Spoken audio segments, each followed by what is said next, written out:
जब भारत पर विदेशी आक्रमणकारी शासन कर रहे थे, जब मुगल साम्राज्य का दबदबा था और जब औरतों को केवल गृहस्थ जीवन तक सीमित माना जाता था, उस कठिन समय में एक स्त्री ने अपने शौर्य, न्यायप्रियता और धर्म रक्षा के बल पर एक नया इतिहास रच दिया।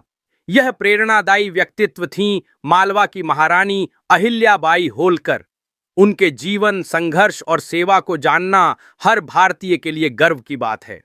आज उनका 300वां जयंती है, फिर भी इस देश की मैक्सिमम आबादी नहीं जानती कि वीरांगना सनातन के प्रहरी अहिल्याबाई होलकर कौन थीं। तो आइए जानते हैं उस वीरांगना के बारे में।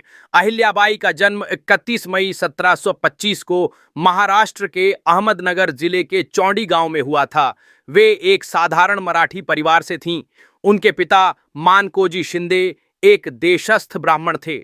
एक दिन मालवा के शासक मल्हार राव होलकर ने बालिका अहिल्या को मंदिर में पूजा करते हुए देखा और उनके सौम्य व्यवहार व तेजस्विता से प्रभावित होकर अपने पुत्र खांडेराव के लिए बहू के रूप में चुन लिया। पति खांडेराव की युवावस्था में ही युद्ध में मृत्यु हो गई और कुछ वर्षों बाद ससुर मल्हार राव होलकर का भी देहांत हो गया। उस समय अहिल्याबाई ने सती होने का निश्चय कर लिया था, परंतु समाज और संतों के अनुरोध पर उन्होंने अपने जीवन को राज्य और प्रजा की सेवा के लिए समर्पित कर दिया।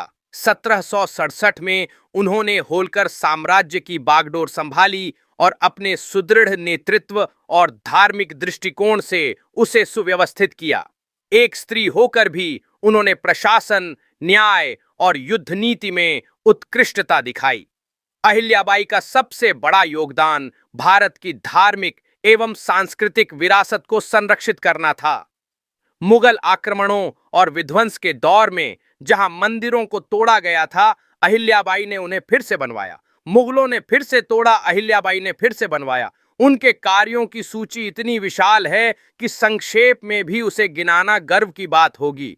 उन्होंने कई मंदिरों का पुनर्निर्माण करवाया, जिनमें प्रमुख मंदिर हैं काशी विश्वनाथ मंदिर वाराणसी, सोमनाथ मंदिर गुजरात, त्र्यंबकेश्वर मंदिर नासिक, केदारनाथ और बद्रीनाथ मंदिर उत्तराखंड, रामेश्वरम तमिलनाडु, मथुरा, अयोध्या, उज्जैन, द्वारका जैसे पवित्र स्थलों में अनेक घाट, कुंड, धर्मशालाएं और मंदिर बनवाए। उन्होंने न केवल उत्तर भारत बल्कि दक्षिण भारत के मंदिरों का भी पुनरुद्धार कराया, जिससे हिंदू धार्मिक संस्कृति को नए जीवन का संचार मिला। अहिल्याबाई केवल एक धर्मनिष्ठ रानी नहीं थीं, वे एक अत्यंत कुशल प्रशासिका भी थीं।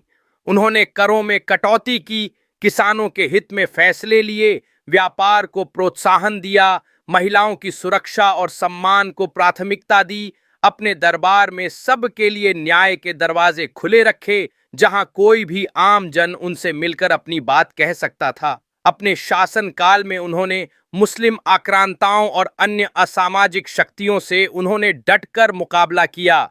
वे धर्म और संस्कृति के रक्षक के रूप में खड़ी रहीं और किसी भी तरह की धार्मिक अत्याचार की अनुमति अपने राज्य में नहीं दी।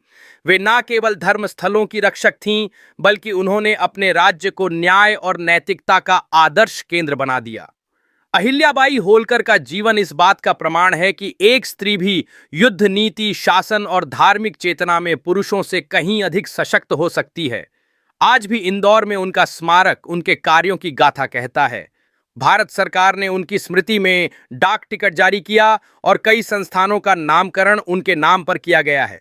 अहिल्याबाई होलकर केवल एक रानी नहीं थीं, वे संस्कृति की संरक्षक, धर्म की योद्धा, न्याय की मूर्ति और सेवा की प्रतीक थीं।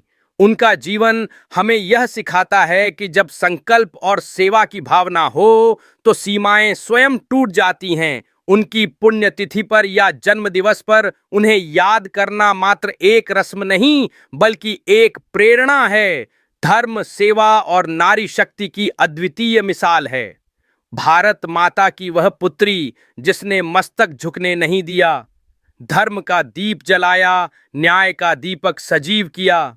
नमन है उस अहिल्या को जिसने इतिहास रच डाला, मराठों की भूमि की वह रानी, भारत की अनमोल माला।